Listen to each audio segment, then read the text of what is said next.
Most Americans know the stories that made it into textbooks: the wars, the presidents, the declarations, the triumphs. But buried beneath those familiar stories lies a quieter history. Coded letters passed in ink invisible to the naked eye. Secret societies sworn to protect lost knowledge. And an archive whose existence was denied for nearly 2 centuries. Only one historian ever claimed to have seen it. And on the morning he vanished, he left behind a single message, scribbled in panic on the back of a train ticket. The truth wasn't lost, it was hidden. The rain had already started when Eleanor Hayes, a 17-year-old history prodigy from Vermont, stepped out of the dusty black sedan. She wasn't supposed to be there. High-stakes manuscript auctions weren't the kind of places anyone expected to see a teenager. But she had a knack for slipping into places she didn't officially belong. Inside the auction house, glass display cases glowed under soft golden light. Collectors in tailored suits hovered over them like bees around honey. Civil War letters, maps signed by forgotten surveyors, hand-painted atlases. Everything smelled like old paper and money. Eleanor wasn't there to bid. She was there because of a rumor. 2 weeks earlier, her mentor, Professor Samuel Rourke, had called her in the middle of the night. His voice had trembled. "Ellie, listen carefully. A journal has surfaced. Early 1800s, Federal period. Written by someone who witnessed something extraordinary. Something I didn't think existed outside legend. If you hear anything about a Riverbend auction, go." That was the last time she heard from him. Now, as she edged through the crowd, one display case in particular caught her eye. Inside was a small leather-bound journal. Cracked spine, water damage along the edges, a brass clasp shaped like an eagle. A card below it read, "Lot 47, Federal-era personal journal, anonymous, provenance unverified." Her heart pounded. Unverified provenance meant one thing: no one had been able to identify the author. She leaned closer. Some pages were open behind protective glass. Even from a distance, she could see the handwriting. Looping, elegant, early 19th century script. Then she froze. At the top of a page, faint but unmistakable, were 3 letters: A-H-A. Her breath caught. The same letters Professor Rourke had spent years researching, the initials of a rumored secret organization from early U.S. history, the American Historical Alliance, a group allegedly created to protect dangerous knowledge during the turbulent decades after the Revolution. Scholars dismissed it as myth, a conspiracy theory born from misinterpreted letters and unsourced diaries. But seeing those initials here, on an untouched journal, it felt impossible. A voice behind her whispered, "Beautiful, isn't it?" She turned. A tall man in a dark overcoat stood there, water still dripping from his hair. His face was sharp, watchful, a little too calm. Eleanor forced a polite smile. "Do you know anything about it?" He hesitated, then said, "Only that people who've gone looking for that symbol," he pointed at the AHA initials, "rarely like what they find." Before she could respond, an announcement echoed through the hall. "Ladies and gentlemen, we will now begin bidding on Lot 47. The crowd shifted, buzzing with anticipation. The man in the overcoat slipped away. Eleanor's pulse quickened. She had no bidding paddle, no money, and no plan, but she had to get that journal. It might be the last thread leading to her missing mentor. and somewhere deep inside, she sensed something else. That journal wasn't just historical. It was a warning. The auctioneer's gavel tapped twice, calling the room to attention. Collectors settled into their seats like predators circling a fresh kill. Eleanor stayed standing in the back, barely tall enough to see over the shoulders of the adults crowding the aisles. Her mind raced. She had to find a way to stop that journal from disappearing into some billionaire's private library, especially now when Professor Rourke's disappearance still hung over her like a storm cloud. The auctioneer lifted the leather-bound journal from its velvet cradle. The brass eagle clasp shimmered under the lights. "We will begin bidding at $2,000. Hands shot up immediately. 2,500. 3,000. 3,500. The numbers climbed fast, too fast. Eleanor's palms grew sweaty. Her heart pounded against her ribs like it wanted out. There had to be some way to intervene, something she could do. Then she noticed movement on the far left row.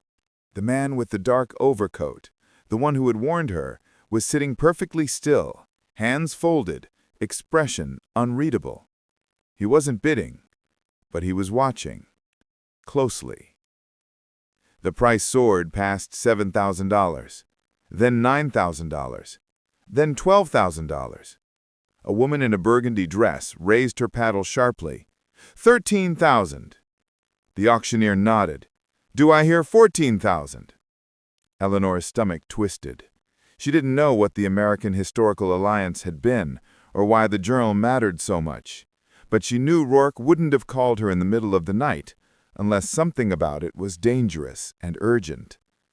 "Going once." A ripple passed through the room.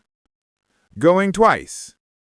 And then, "I'll bid 25,000. Every head turned. The voice had come from the back of the room, 5 feet to Eleanor's right. Standing there was a boy who looked hardly older than her, maybe 18. Dressed in a slightly too big blazer and worn-out sneakers.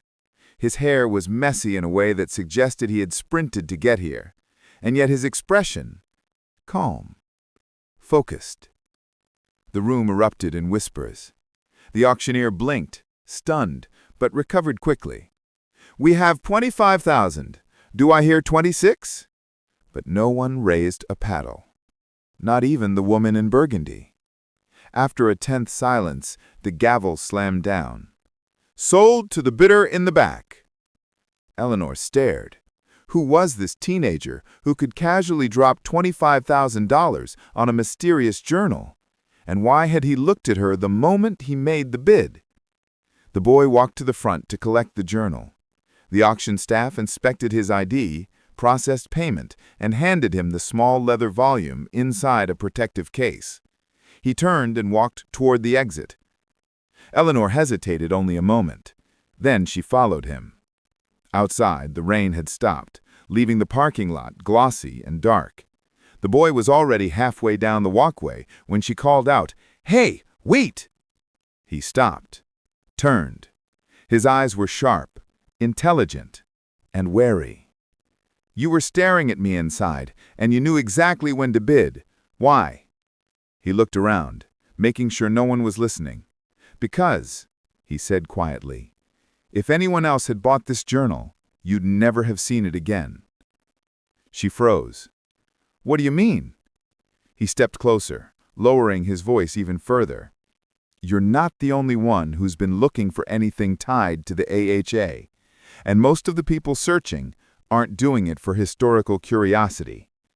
Eleanor's heart thudded. "You know about the American Historical Alliance?" His jaw tightened. "I know enough to say this. You shouldn't be hunting for them alone." He held up the journal case. "And if your mentor really went missing, then they might be hunting for you now." A cold wave washed over her. "How do you know about Professor Rourke?" she whispered. The boy hesitated, then answered, "Because he contacted me, too." Thunder rumbled in the distance. Eleanor stepped back. "What? When?" 3 nights ago. He told me someone was following him. He said the journal would confirm everything, that the alliance wasn't dead, just hidden. Eleanor swallowed hard. I'm Eleanor Hayes. Who are you? Caleb Mercer. Rourke told me to find you. Before she could respond, a car engine revved behind them. A black SUV pulled into the lot, too fast, too quiet. Caleb's expression changed instantly. Get down. He shoved Eleanor behind a stone pillar just as the SUV's windows rolled down. Something glinted inside. Not a gun, nothing violent, but a camera with a long-range lens. Click. Click. Someone was taking pictures of them. The SUV sped away, tires skidding on wet pavement. Eleanor's chest tightened. Who was that? Caleb exhaled shakily. The reason Professor Rourke disappeared. He handed her the journal case, and for the first time, Eleanor saw the symbol engraved beneath the brass clasp. A circle, an eagle, a triangle of stars. The emblem of the American Historical Alliance. Caleb and Eleanor didn't speak for several seconds. The only sounds were the far-off thunder and the ticking of a street lamp that flickered whenever wind brushed the power line. The journal, heavier than it looked, sat between them like a loaded question. Eleanor was the first to break the silence. Why would someone take pictures of us? We're just kids. Caleb shook his head. To them, we're not kids. We're liabilities. If Rourke contacted both of us right before he vanished, they'll want to know what he told us. Eleanor hugged her arms around herself. But who? Are you saying the AHA is still around? Caleb glanced at the journal again. I'm saying someone is still protecting whatever they were trying to hide. He nodded toward the parking lot. Come on, not here. We need somewhere private. Eleanor followed him across the lot, past rows of dark sedans and pickup trucks glistening with leftover rain. Caleb led her to a bus shelter near the street, empty, dimly lit, quiet. He set the journal case on the bench, clicked it open, and carefully lifted the journal out with both hands. Even from a distance, Eleanor could smell the age of it, old paper, linseed oil from the leather, maybe even a hint of smoke from some century-old hearth. The spine creaked as Caleb opened it, revealing the first page. The handwriting was elegant and tightly spaced. A private record of observations made during the year 1804. Should this book be found, I ask the reader to weigh its contents with caution, for truth may demand more courage than belief. There was no signature, just a date, March 17, 1804. Eleanor's eyes widened. That's early Jefferson era, right after the Louisiana Purchase. Caleb nodded, and exactly the period Rourke said the alliance was most active. He turned the page. The next entry was even stranger. A committee met today, though I hesitate to name it, to discuss the discovery brought from the Western Territories. The artifact is older than any found before, older, perhaps, than our very republic's dream. They fear what it means. I fear what it will become. Eleanor's heart skipped. What artifact? Do you think they mean something archaeological, something big, something someone wanted to bury? He turned another page. Dr. H is convinced the object should be destroyed. I disagree. Knowledge, once found, must not be scattered like ash. Still, the president is undecided. A secret meeting is planned. They say it will occur on neutral ground. Eleanor leaned in. A secret meeting? With the president? That has to mean Jefferson, but why would he be involved in something the public never heard about? Caleb's brow furrowed. That's what scares me. He flipped ahead, and suddenly the pages changed. The ink became shakier, the handwriting more rushed. I fear the alliance is no longer united. Some wish to guard the artifact, others to exploit it, and others still, to silence us all. A shadow moved behind them. Caleb snapped the journal shut and stood instantly alert. But it was only a passing bus pulling up to the shelter with its brakes screeching. The doors whooshed open, empty inside except for a tired driver who barely glanced at them. When the bus pulled away, Caleb exhaled, but his tension didn't fade. "Rourke was right," he said quietly. "This isn't just history. This is something else." Eleanor hugged the journal closer to herself. "Can we find out who wrote it?" Caleb nodded. "Maybe. Rourke said the AHA used code names. If we cross-reference the entries with real events, maybe we can identify which committee member had access to the president." Eleanor looked up. "You've already read some of Rourke's research, haven't you?" He hesitated. "Yeah, more than I told you." Then, Rourke thought the AHA wasn't just about protecting artifacts. He believed they were trying to prevent something they thought would change the future of the U.S. Eleanor swallowed. "Like what?" Caleb's eyes flicked to the dark street, scanning for movement. "I don't know," he said. "But I think the people who took those pictures—" He nodded in the direction the SUV had fled. "Think we're about to find out." Eleanor's pulse quickened. "Then we need to work fast, before they find us again." Caleb opened the journal once more. This time, the entry was dated April 3rd, 1804, and the first line made both of them freeze. "Tonight, President Jefferson agreed to meet us at the Hidden House. If we fail to protect the artifact's secret, our fledgling nation may not survive its second century." Eleanor whispered, "The second century? That would be the 1900s." Caleb nodded slowly. "And whatever they were afraid of might still matter now." He closed the journal and looked her straight in the eyes. "We're not just reading history anymore. We're stepping into it." Caleb and Eleanor walked quickly, keeping to the edges of the sidewalk where the streetlights didn't fully reach. Neither of them said much as they left the auction district and entered quieter blocks of old brick buildings and sleepy storefronts. The journal felt heavier with every step, as if the centuries inside it were pressing outward. Finally, they reached a corner where a closed cafe's neon sign buzzed weakly. Caleb stopped. "Okay, before we go any farther, we need a plan. Rourke wouldn't want us running around without thinking." Eleanor held up the journal. "We need to figure out where the hidden house was." Caleb nodded. "The journal mentions it multiple times, but it never gives a direct location. Rourke thought it might be tied to one of Jefferson's private meeting sites, somewhere off the books." Eleanor frowned. "Jefferson kept tons of off-record places. Poplar Forest, his retreat houses, even some temporary locations established during his Western expansion planning." Caleb tapped the journal. "Exactly. But look, this part." He opened to the April 3rd entry and pointed at a margin note, barely visible unless the light hit it just right. "H.H., north of the river, behind the red stone." Eleanor leaned in. "North of what river? The writer doesn't say." Caleb sighed. "That's the problem with secret societies. They assume everyone already knows the secrets." "Can we cross-reference?" Eleanor asked. "If the writer was a government official in 1804, they would have been mostly in Washington, D.C. or the surrounding area. Back then, the Potomac was the key river. And Jefferson used private meeting places along it," Caleb added slowly. Eleanor nodded. "So maybe the Red Stone is a landmark near the Potomac."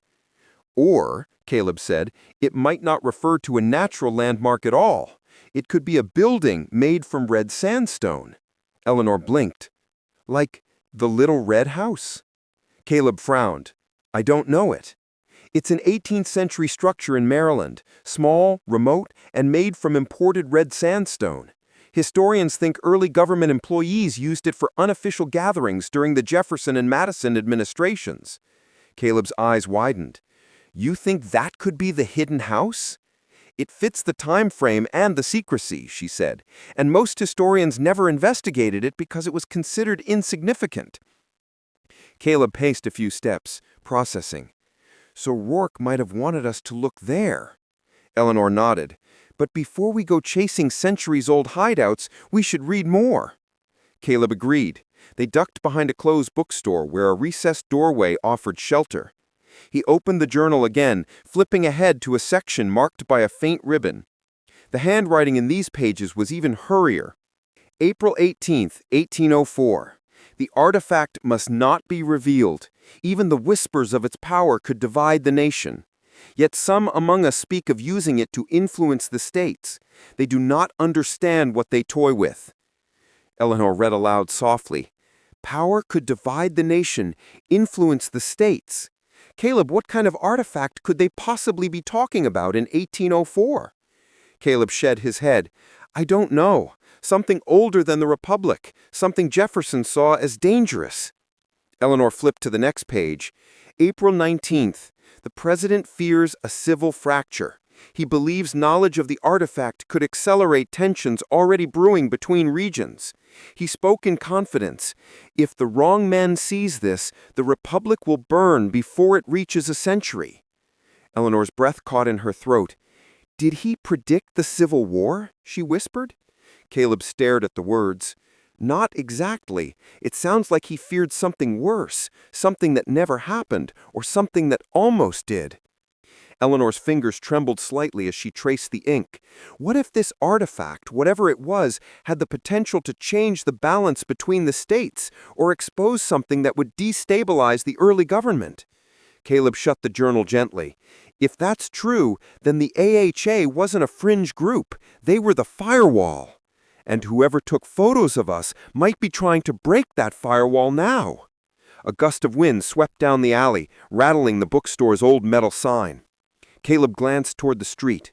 We shouldn't stay in one place too long. Eleanor nodded. Where can we go? Caleb hesitated only a second. My aunt lives across town. She's out of the country right now, but I have a key. We can study the journal there without being watched.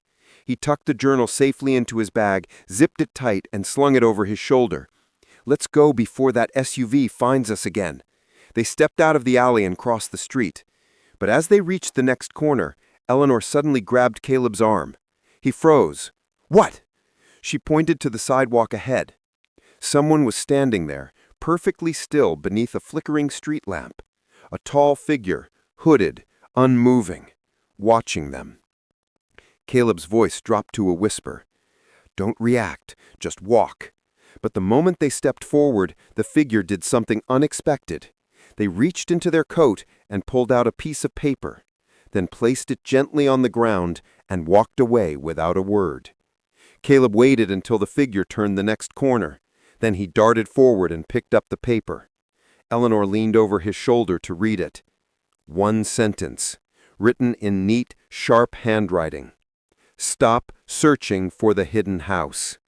Beneath it was a symbol, the same eagle and star triangle from the journal, but newer, crisper, not 200 years old. Caleb's hand shook. Eleanor, he whispered, I think the AHA never died. For a long moment, Caleb and Eleanor just stared at the note. The paper was thick, heavier than standard printer stock, cream-colored. The edges smooth, professionally cut. The ink bold and exact, like it had been written with a fountain pen instead of a ballpoint. Whoever left it hadn't been sloppy or rushed. It wasn't the work of someone improvising in an alley. It was the work of someone prepared. Eleanor swallowed hard. They know we're looking for the hidden house. Caleb folded the paper carefully, hands steady but jaw clenched. Someone knows more than we do, and they're close. Do you think that person was part of the alliance? She whispered. Caleb thought for a moment before replying. I don't know if they're original AHA or some kind of modern offshoot, but whoever they are, they want to stop us without drawing attention. That's why they didn't approach, didn't threaten, didn't grab the journal. Eleanor shivered. That means they want to monitor us, not scare us off, not yet. Caleb nodded grimly. Which means they're worried we're actually getting close. The wind picked up again. A loose newspaper skidded down the sidewalk in front of them, snapping and fluttering like a startled bird. Caleb tucked the folded warning into his pocket. We can't stay here. Let's go. They walked fast now, not running, but with purpose.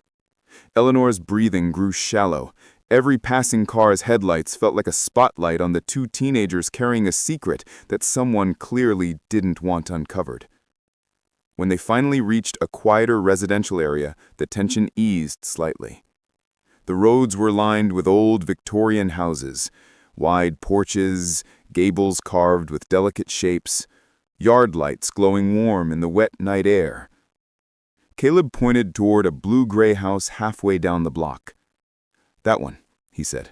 "My aunt's place." The house looked peaceful, not the kind of place shadowy organizations watched. Eleanor exhaled. "This is perfect." Caleb unlocked the door with a spare key. They slipped inside and closed it quietly behind them. The interior smelled faintly of lavender and old books. A tall grandfather clock ticked softly in the hall. Caleb turned on a single lamp, just enough light to see, not enough to draw attention from outside. Eleanor dropped her backpack. "Okay, now we figure out the hidden house." Caleb nodded and pulled the journal out again. They sat at a small wooden dining table, laying the leather-bound volume between them. "I think we need to read all of the entries surrounding the hidden house, not just the ones we skimmed. The author might have left clues he assumed other Alliance members would understand." Eleanor flipped carefully to the ribbon-marked section. The April entries continued, some shorter, some denser. Caleb began reading aloud. April 21, 1804. The President's visit to the hidden house approaches. Tensions among our committee grow sharper by the day. Some whisper that we should reveal the artifact to the Senate. Others argue that such knowledge would invite disaster. I fear both are correct. Eleanor's brow creased. Everything points to the artifact being something government factions wanted to control, something dangerous. Caleb flipped to the next page. April 24. Our messenger was followed. 3 days ago, a letter containing details of the hidden house meeting vanished en route to Monticello. We must assume hostile eyes see our actions. Eleanor looked up sharply. A followed messenger? Lost letters? This sounds exactly like what's happening now. Caleb nodded, history repeating itself. He continued. April 25. Thomas insists the hidden house will remain secret. He trusts the stone markers will confuse any spies. Eleanor tapped the page. Stone markers. That's the red stone. It must have been some kind of coded path. Caleb flipped ahead. April 26. If anything happens to me, I pray that whoever finds these pages understands the artifact must not be shaped into a weapon. The Republic is fragile. One wrong truth could shatter it. Eleanor felt the weight of that line settle on her chest. One wrong truth. Maybe it wasn't the artifact's physical power. Maybe it was political. Maybe it revealed something early Americans weren't ready for. Or something someone didn't want revealed. Eleanor turned another page and froze. A loose sheet of paper slipped out. It fluttered onto the table. The texture didn't match the rest of the journal. It was thinner, whiter, almost like a letter rather than a diary page. Caleb unfolded it carefully. It's a map? No, not quite. It was a hand-drawn diagram. Circles, lines, a river sketched with rough strokes, and near the top, written in urgent scrawl, H.H., north of the river, behind the red stone, marked by the 3 stars. Eleanor's pulse quickened.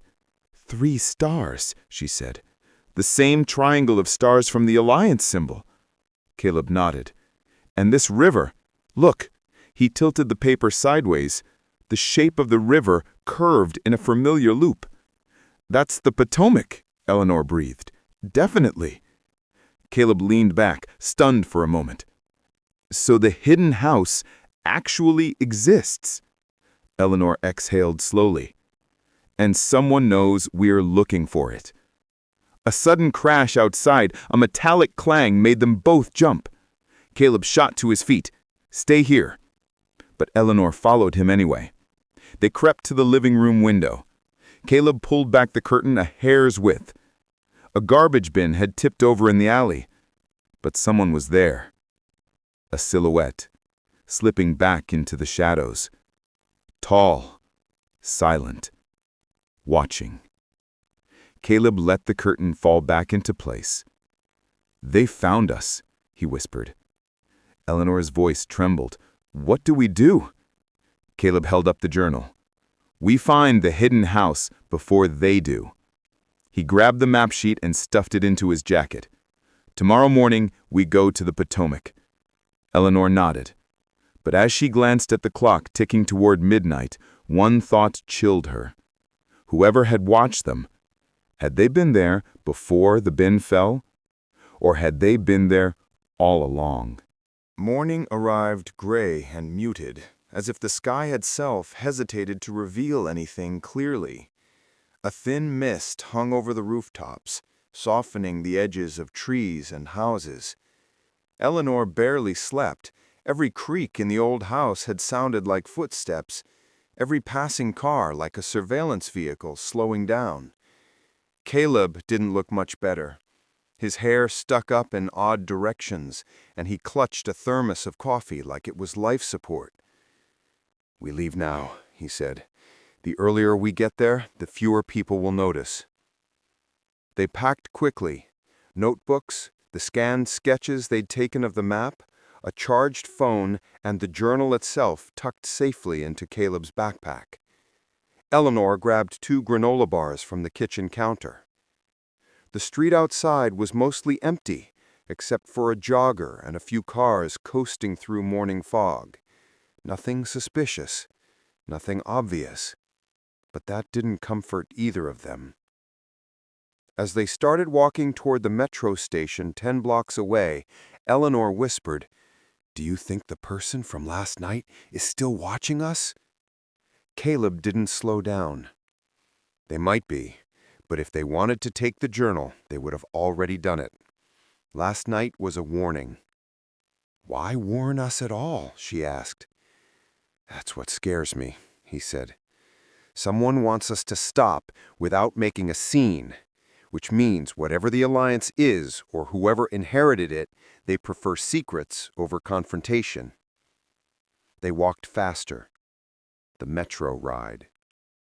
The train screeched into the station as they reached the platform. They boarded quickly and found 2 seats near the back. The car was half full, commuters staring at phones, college students half asleep, a man reading a newspaper. Eleanor kept scanning reflections in the window. Caleb studied the map page again. He said softly, "Look," he pointed. "The 3 stars. They're clustered north of the main river bend. That area's rugged, mostly woods, some historical conservation zones."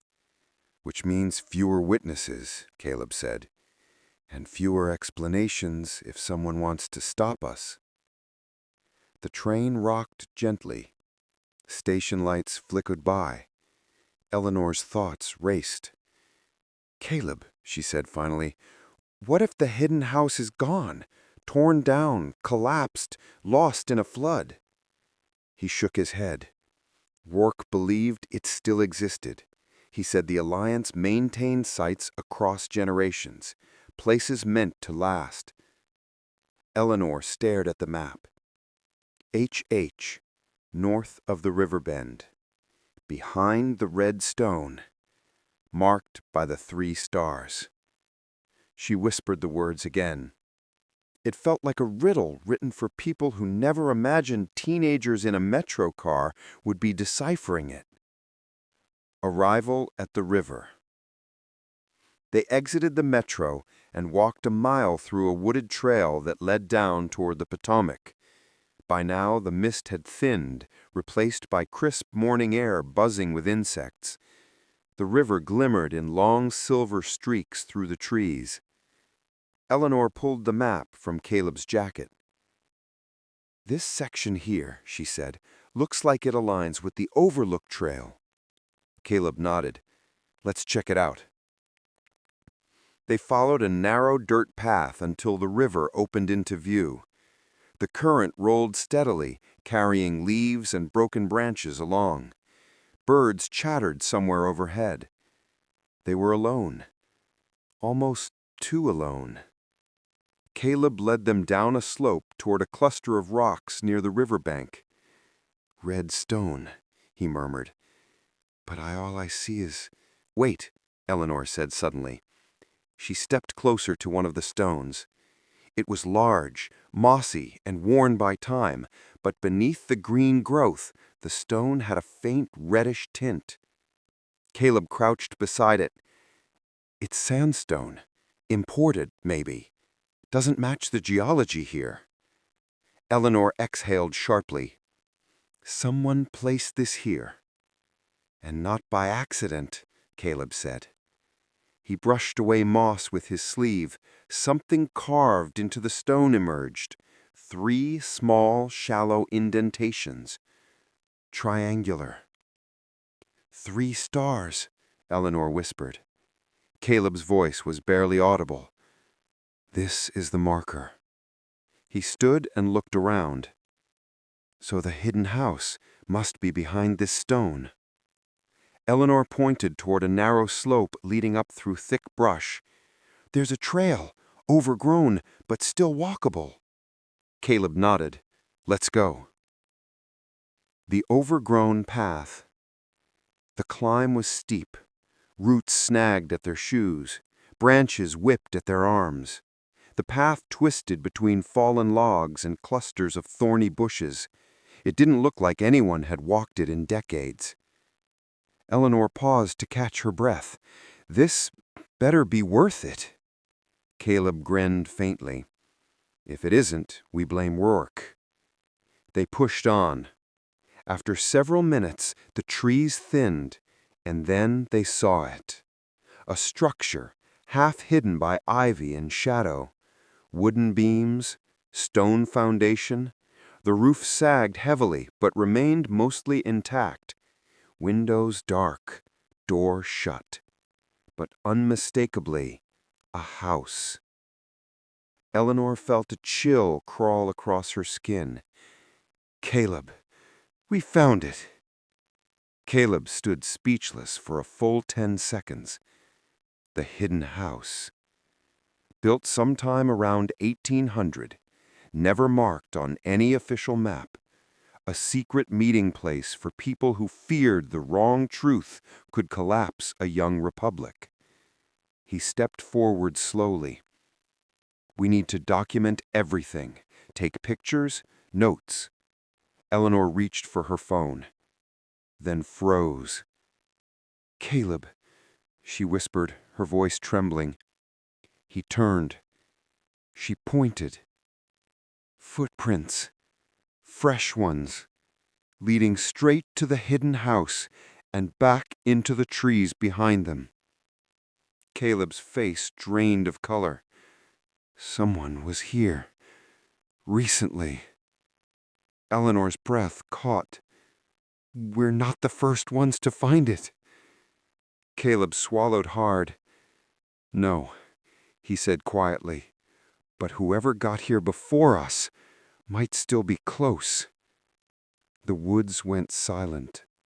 Even the insects seemed to hold their breath. Eleanor whispered, "Do we go inside?" Caleb looked from the footprints to the house, then at the journal in his backpack. "Yes," he said, "but we go carefully." They stepped toward the door. As they reached the threshold, Eleanor noticed something scratched faintly into the wood, a symbol she recognized instantly. The eagle, the triangle, the 3 stars, and beneath it a single word. For a moment, neither of them moved. The word carved into the door, enter, looked old, but not ancient. The edges of the letters were sharper than the rest of the weather-worn wood. Someone had carved this message long after the house itself was built. Eleanor whispered, "Caleb, what if this is a trap?" Caleb tightened his grip on the doorknob. "It might be, but if we turn back, we'll never know what Rourke wanted us to find." The doorknob turned too easily. Not rusted, not stuck, just unlocked. He pushed gently, and the door creaked open on hinges that whined like something waking from a long sleep. Inside the hidden house, a stale, cool draft met them. The interior was dim, dust swirling in thin shafts of morning light slipping through cracks in the wooden shutters. Eleanor flipped on her phone flashlight. What is this place? The front room was surprisingly small. Beams overhead, wooden floorboards scarred by time. At the far end of the room sat a long table, warped, one leg propped up with stacked stones, and 3 chairs arranged as if someone expected company. Caleb scanned the room. "No dust on the table," he murmured. "Someone's been here, recently." Something glinted. On the table lay a metal object, half buried under papers. Eleanor stepped forward cautiously and brushed dust aside. Her breath caught. A silver seal. Circular, heavy, engraved with the emblem of the American Historical Alliance, the eagle and the 3 stars. "But this looks new," she whispered. "Not 1800s, more like manufactured in the last few years." Caleb lifted it and turned it over. "Modern engraving," he said. "Machine-cut edges, definitely recent." They shared a look. Someone was still using this place. Caleb moved to a tall shelf along the wall. Most books were rotted or empty, but a few leather spines remained intact. He pulled one out, a ledger. The cover had no title. Inside, page after page of names, dates, locations. Then he stopped. "Eleanor, look!" The most recent entry was dated 6 months ago. Meeting held, agenda preservation protocols, concern renewed interference, recommendation, activate observers. Eleanor felt her stomach turn. "Observers? Caleb, that means surveillance." Caleb nodded. "The ones taking pictures, the ones leaving warnings. They're part of a modern AHA. Before Eleanor could respond, her phone buzzed sharply in her pocket. She nearly jumped out of her skin. Caleb spun around. "Who is it?" She pulled the phone out with trembling hands. Unknown number. 1 new message. The preview text read, "You should not be here." Eleanor's fingers went cold. She opened the message. Another line appeared. "Leave the house now." No punctuation, no name, just, "You should not be here." Then, "Leave the house now." Just as she looked up to show Caleb, a sound echoed from the back of the house. A slow, deliberate creak. A footstep on an old board. Caleb froze. Eleanor felt her heartbeat in her ears. Another footstep. Then silence. Caleb whispered, "Someone's here." He flicked off his flashlight. The room plunged back into dimness, lit only by slivers of weak daylight. Eleanor's eyes adjusted slowly. She pointed to the side hallway. The footsteps had come from there. Caleb motioned for her to stay behind him. He stepped forward carefully, avoiding the loudest boards. They approached the hallway. A narrow corridor stretched into darkness. Doors lined each side, all closed except for the last one. That door was cracked open just slightly. A shadow moved behind it. Eleanor gripped Caleb's sleeve. "Caleb, we need to leave." But then a voice drifted from the cracked door. Soft, calm, and impossibly familiar. "Don't be afraid." Eleanor froze. No, it couldn't be. The voice came again, quiet, strained, but unmistakable. "Eleanor, Caleb, come here." Caleb's eyes widened. That sounds like—" Eleanor whispered, Professor Rourke! Her entire body went numb. Caleb stepped closer to the door. Professor, is that you? No answer at first. Then, yes, the voice said, hoarsely. Please, hurry. Eleanor's thoughts spun. It sounded like him. The tone, the cadence, the slight rasp when he got excited. But something was wrong. The voice was too soft, too distant, as if coming through a layer of something not human. Caleb reached for the door. Wait, she hissed. What if it's a recording? A trick? Caleb hesitated. The voice whispered again. Caleb. Eleanor. Please. Eleanor's pulse hammered. Caleb, something is off. Professor Rourke wouldn't just hide in a dark room and whisper our names. Caleb lowered his hand. You're right. He'd be... Bang. Something slammed against the inside of the door. Eleanor yelped and stumbled back. Caleb grabbed her arm. Bang! Bang! Bang! The door shook violently. Then everything went silent. Dead silent. Eleanor could hardly breathe. Caleb whispered, That wasn't Rourke. A cold voice, different now, murmured from behind the door. Leave. Now. Eleanor didn't need more convincing. Caleb, we're leaving, right now. He grabbed the journal, the map, the silver seal, everything, and they sprinted toward the front door. Behind them, the mysterious door creaked open. Eleanor didn't turn around. She didn't want to see. Caleb shoved the front door open. They burst outside into blinding daylight and scrambled down the path toward the river. Behind them, the house's shadow loomed. They didn't stop running until they reached the trail. Only then did Eleanor dare to speak. Caleb, what was that? He was breathing hard, shaken. I don't know, but whatever's in that house, someone wanted us to think it was Rourke. Eleanor looked back at the canopy of trees hiding the house. Then who, or what, did we just hear? Caleb looked at the journal in his hands and whispered, Someone who doesn't want the truth to come out. Caleb and Eleanor sat on a fallen log beside the river, still shaking from what happened in the hidden house. The forest was quiet again, but it didn't feel peaceful. It felt like the trees were listening.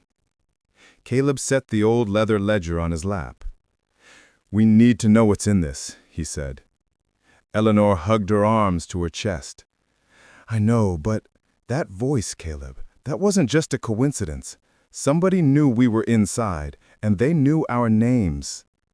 Caleb nodded, face pale. Which means they've been tracking us, not just Rourke's notes, us. Eleanor looked at the journal lying next to him. Then let's find out what we're dealing with. The codes in Rourke's journal. Caleb opened Rourke's journal to the marked page, the one with the strange symbols Eleanor spotted earlier. The sunlight made the ink shimmer faintly. Eleanor leaned in. The symbols weren't random. They formed rows, lines, a pattern. It's not a language, Caleb murmured. It's a cipher. Eleanor squinted. But why hide it in the margins and not the main text? Because, Caleb said thoughtfully, if someone flipped through casually, they'd ignore it. Only someone paying very close attention would notice. Eleanor paused. And Rourke wanted us to notice. Caleb nodded. Exactly. He took out a mechanical pencil and a blank page, sketching the symbols quickly. Circles, triangles, vertical strokes, some filled, some not. It almost looks like an adapted version of an early American cryptographic system, pre-Civil War, maybe even earlier, like the coded correspondences used by underground networks, Caleb said. Eleanor raised an eyebrow. Are you saying this is some kind of secret society encryption? Caleb didn't answer immediately. He flipped a few pages back, more symbols, tiny and scattered along the edges. He turned another page, more still. It's all through the journal, he whispered. Rourke hid something big, something he knew he couldn't write directly. Eleanor exhaled slowly. Okay, so, decode it. Working on it. He began comparing repeated symbols, circling frequently used ones. Every cipher has a pattern, he said. Usually letters like E, A, T, and N repeat most often in English.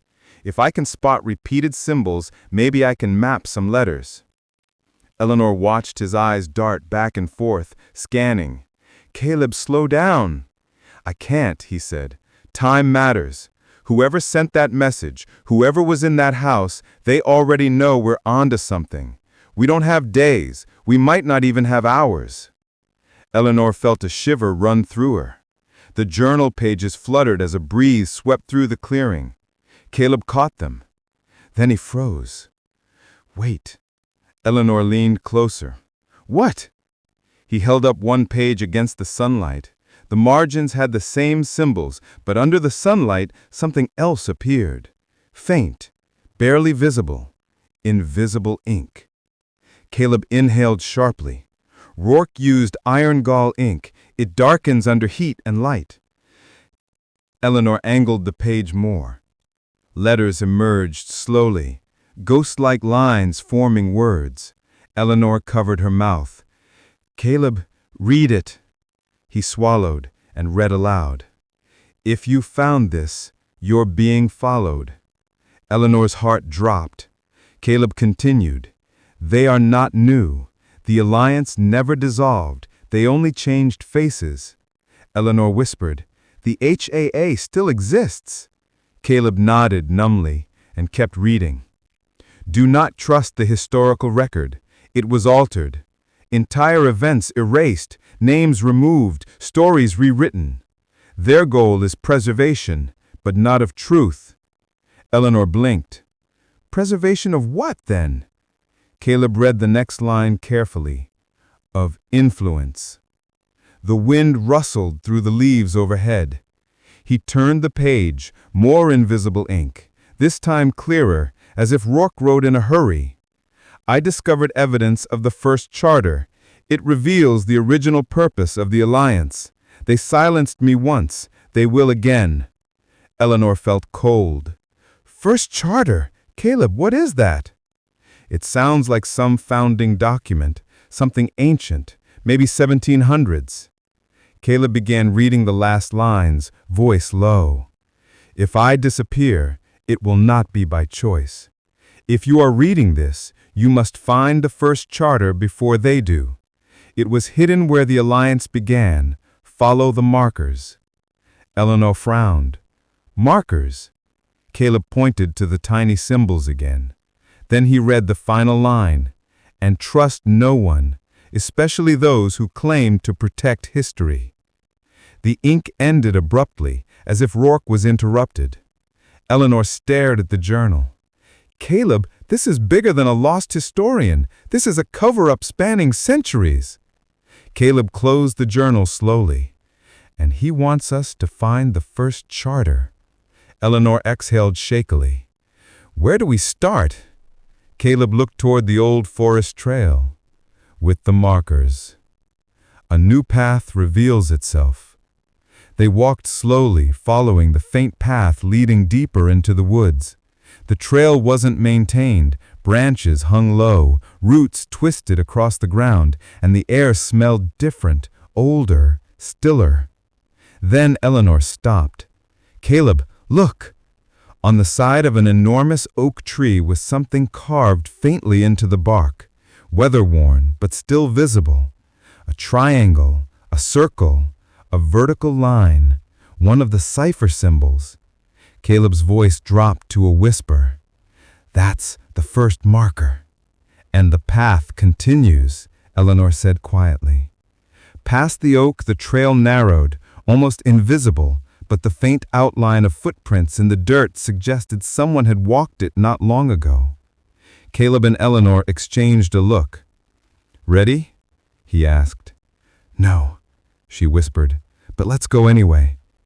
They stepped onto the hidden path, leaving the familiar forest behind. Someone is already ahead. They followed the new trail for nearly 15 minutes before Caleb noticed something that made him stop dead. Footprints. Fresh ones. Deep impressions in the soft soil. And not one set, 3. Eleanor paled. "Caleb, someone else is following the markers." Caleb crouched, examining the prints. "No," he murmured. "Look at the direction. These prints aren't following. They're ahead of us." Eleanor's throat tightened. "Then they're going to the same place we are." Caleb nodded slowly. "And they got a head start." Eleanor felt the weight of the forest pressing in. "Caleb, what if those prints belong to the people from the house?"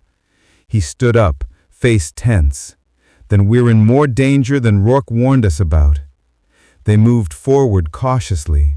The trail sloped downward, the forest thickening, until they felt like they were walking through a tunnel of branches. The air cooled. The light dimmed. Then, Eleanor grabbed Caleb's arm. "Look." Ahead, the trees parted to reveal something impossible. A structure, ancient-looking, stone, half buried in moss and roots. A forgotten building hidden deep in the forest. Caleb's voice cracked. This shouldn't be here." Eleanor exhaled shakily. "Caleb, what is that?" Caleb stared at the moss-covered entrance. "I think," he said slowly, "we just found where the alliance began." For a long moment, Caleb and Eleanor simply stared. The structure rising from the forest floor didn't look American, not in the way of colonial houses or frontier cabins.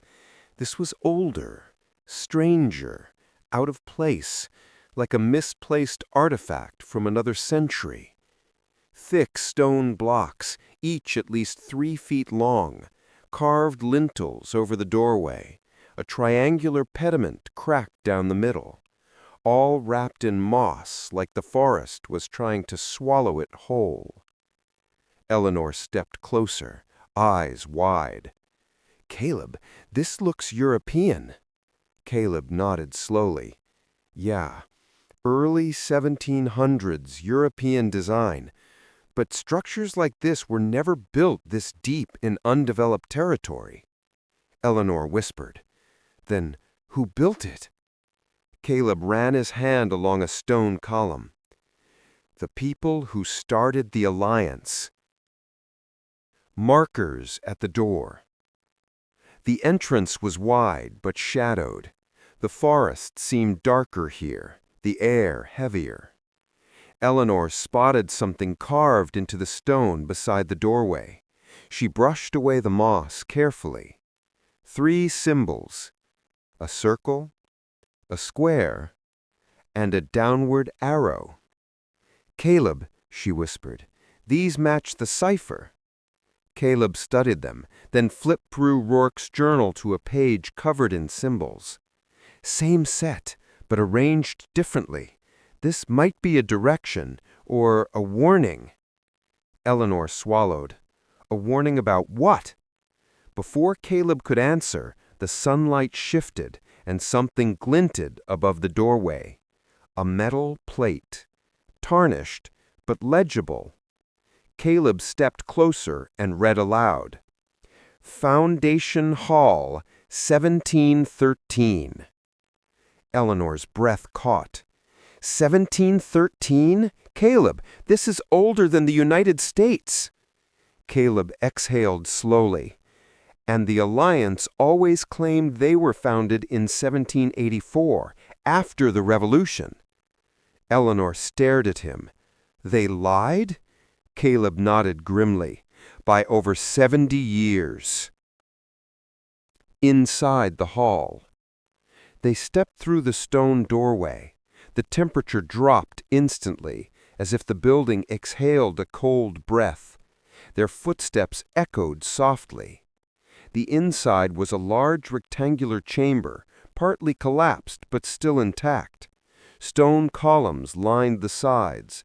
A thick layer of dust coated the floor, except for a narrow trail of footprints leading toward the far end. Fresh footprints. Eleanor's voice was shaky. "Those aren't ours." Caleb nodded. "Someone came here recently, maybe today." They followed cautiously. Torches, ancient iron brackets, still clung to the walls. Wooden fragments lay scattered where furniture once stood. But ahead, near the back wall, something remained intact. A raised stone platform, a long wooden table, and chairs arranged in a semicircle, and above them, a crest carved into the stone wall. Eleanor approached slowly, shining her light. It depicted an eagle, different from the one on the U.S. seal, its wings spread over a shield, 3 stars above, and below, Veritas Custodiatur. Caleb translated instantly, "Let truth be guarded." Eleanor whispered, "So the Alliance started as guardians of truth? Or guardians of something else?" Caleb frowned. The missing chair. Eleanor walked around the platform, noticing a strange detail. The chairs, 11 of them, were carved from thick, heavy wood, but one was different. The seat where the 12th chair should have been was empty. The stone platform had a mark where a chair once sat, but it was gone. Eleanor pointed. "Caleb, who took it?" He crouched beside the empty space. "The leader's chair," he murmured. "The first keeper, maybe. Whoever held the original authority." He stood slowly, and someone removed it deliberately. Eleanor's eyes moved to the footprints on the floor. They led directly to the empty space, then turned toward a narrow passageway at the back. "Caleb, they went that way." The hidden passage. The passage was barely visible, a narrow stone corridor hidden behind a fallen slab. Someone had pushed the slab aside recently. The ground beneath it was scraped clean.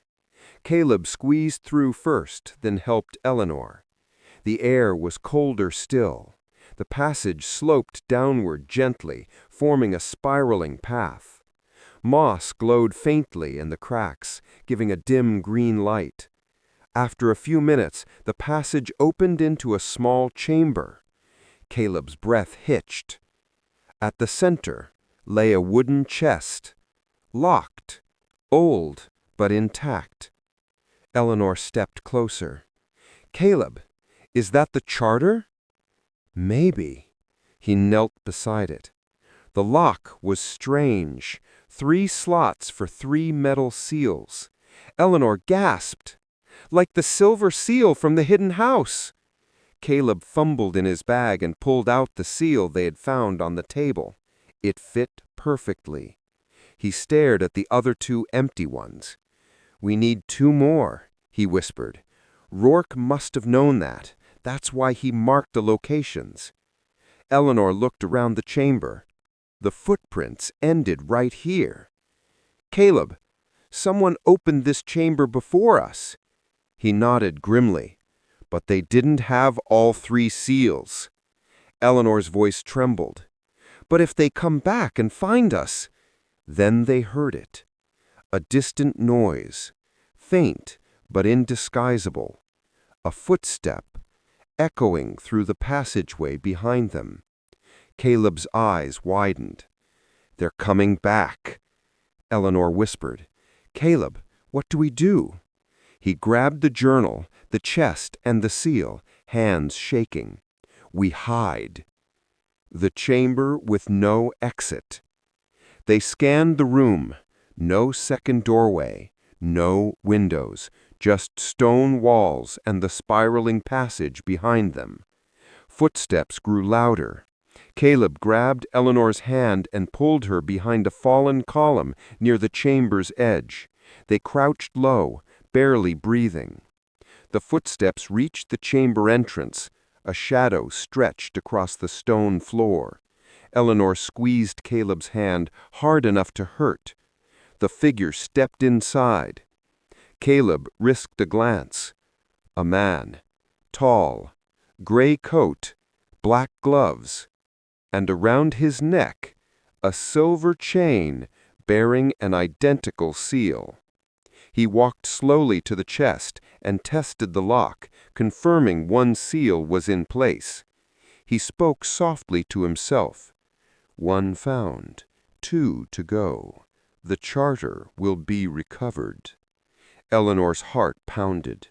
Caleb recognized his voice instantly. He whispered, barely audible, "That's the man from the bridge, the one who warned us." Eleanor's blood ran cold. The man turned slightly, scanning the chamber. Then he spoke again, but louder this time, directly, deliberately. "I know you're here." Caleb's breath caught. Eleanor froze. The man turned toward their hiding spot and stepped closer. The man stepped slowly across the chamber floor. His boots made soft, deliberate echoes that bounced off the stone walls. Caleb felt Eleanor's hand trembling against his own pulse hammered in his ears. The man stopped just a few feet from their hiding place. He inhaled deeply, as if sensing the air shifting. Then calmly, he said, "You have something that doesn't belong to you." Eleanor's heart nearly stopped. Caleb pressed a finger to his lips, pleading silently with her not to move. The man turned his head slightly, listening, not searching blindly, listening. And that terrified Caleb more than anything. This wasn't someone stumbling around in the dark. This was someone trained. Finally, the man spoke again in a voice that made Eleanor's stomach twist. "I will give you 1 chance. Step out, and I won't pursue you." Caleb clenched his jaw. The man's tone wasn't angry. It wasn't even threatening. It was confident, as if he already knew they weren't going anywhere. Eleanor whispered, so faintly Caleb barely heard, "Caleb, what do we do?" He swallowed hard. "We wait." The man exhaled in disappointment, as though their silence answered him. Then he reached down and picked up the charred stub of an old torch from the wall bracket. He struck something metallic. Sparks flickered, and soon a flame crackled to life, sending dim orange light dancing across the room. Eleanor flinched. Their hiding place, once deep in shadow, was now barely concealed. Flame in hand, the man started sweeping the torch around the chamber. Closer, closer. Eleanor squeezed her eyes shut. But suddenly, a loud crash rang out from somewhere deep in the passageway behind the man. He froze. Caleb's eyes widened. He didn't know what that sound was, but whatever it did, it had distracted our pursuer. The man slowly lowered the torch and turned toward the corridor. He listened for several seconds. Then he muttered, "Not yet." And as if making a decision, he stepped back into the passageway. His footsteps faded. Then, silence. Caleb didn't exhale until his lungs burned. Eleanor sagged against the stone column, shaking. "Caleb, what was that? What made that noise?" He shook his head. "No idea. But we need to leave, now, before he comes back." They scrambled to their feet. Caleb grabbed the journal and the seal still lodged in the chest's lock. He tugged the seal free and stuffed it into his jacket. Eleanor pointed a trembling finger toward the passageway. "Caleb, there's only one way out. What if he's waiting?" Caleb hesitated. He knew she might be right, but they had no choice. A sudden change in the air. They edged cautiously into the passage. The dim green glow was still there, but something felt different, colder, quieter. Too quiet. Eleanor whispered, "The air, it feels wrong." Caleb felt it too, a subtle vibration, like the walls themselves were humming faintly. They moved quickly but quietly, retracing their steps up the spiral corridor. Halfway up, Caleb noticed a faint trail of dust on the floor, the man's boot prints again, heading upward. But something else was weird. The prints stopped abruptly halfway up, just ended, as if the man had vanished. Eleanor whispered, "Caleb, he didn't go up. He didn't go down. So where—" But before she could finish, the stone wall beside them let out a soft, shifting groan. A section slid open just an inch, just enough for dust to scatter. A hidden door. Eleanor grabbed Caleb's arm so tightly it hurt. "Caleb, he used a hidden exit." Caleb stared at the thin outline of the now closed doorway. "He knows this place." Eleanor swallowed. "Better than we do." Racing toward the surface. They climbed faster. When they reached the main hall, sunlight spilled in faintly from the doorway. But the forest outside looked different. Darker. Clouds gathering overhead. A rumble of distant thunder rolled across the hills. Caleb's mind raced. Who was the man? Why did he have a matching seal? And what or who made that noise that saved them? Eleanor stumbled, but caught herself. "Caleb, slow down." "We can't," he said breathlessly. "They know we found the charter." "Not the charter," Eleanor panted, "just the box." "That's close enough." A sudden crack sounded behind them, like a snapped twig. They froze. Eleanor turned slowly. A dark figure stood between the trees, too far to see clearly, but close enough to know it wasn't an animal. Caleb whispered shakily, "He found us." The figure didn't move, didn't shout, didn't chase, just watched. Eleanor whispered, "Caleb, he's not running. Why isn't he running?" Caleb's voice was tight. "Because he doesn't have to." Eleanor's phone buzzed again. She didn't want to look, but she did. The message was only one word. Turn. She and Caleb turned back toward the trail and nearly collided with someone standing directly in front of them. A man, not the one from the chamber, someone younger, wearing a dark coat with the same crest, the eagle and 3 stars. He raised his hands calmly, palms outward. "Don't run," he said quietly. "I'm not here to hurt you." Eleanor stepped back. "Who are you?" The man looked at Caleb and then at the journal in his hand. "I'm someone who believes Rourke was right, and if you want to survive the next 24 hours, you need to come with me." Caleb stared. "Why should we trust you?" The man's expression tightened. "Because the others are not far behind." He pointed to the trees behind them. "And because if you don't leave this forest now, you'll never leave it at all."